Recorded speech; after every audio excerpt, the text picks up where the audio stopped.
is with me, former strategic communications advisor to Pavlo Klimkin when he was Ukraine's foreign affairs minister. Cormac, good morning to you, sir. Andrew, good morning to you and lovely to talk to you again. And lovely to talk to you as well. Andrew, could I start off, as they say in Parliament, could I associate myself with your comments about this being a black and white conflict?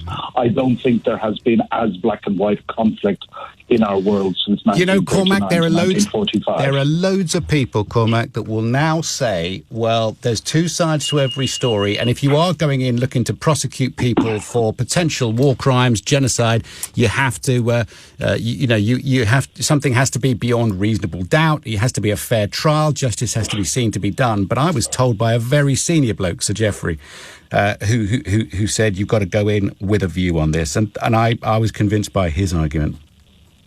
Well, Andrew, you know me. You know I've got very strong views on this. Yes. What is Sergei Lavrov talking about? We've declared total hybrid war. Yeah. Look, this is both bizarre and ironic in the extreme.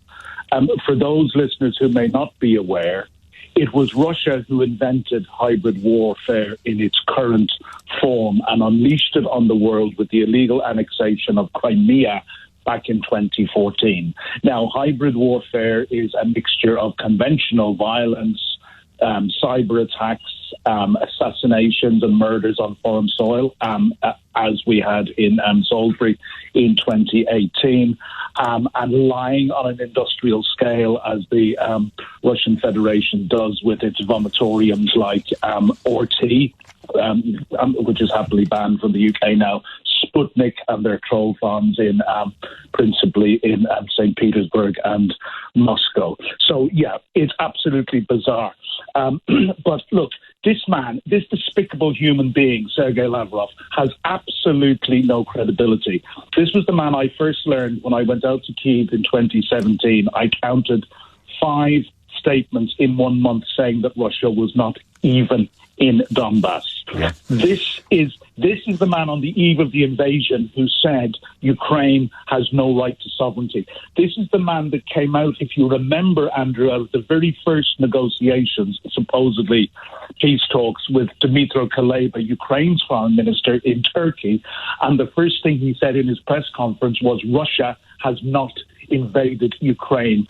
This despicable human being and sidekick of Putin has no credibility.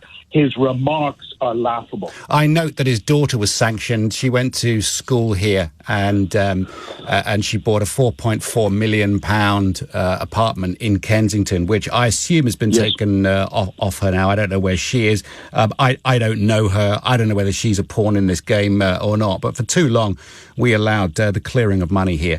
And you don't buy, if you are 21 years of age, a £4.4 million flat in Kensington with cash, do you? Unless daddy's been up to no good. No, we have to, the West is not engaged in a hybrid warfare, and Ukraine is engaged in a war, and the West is supporting Ukraine. And I've got to say, although that support is getting better and better, it's still not going far enough.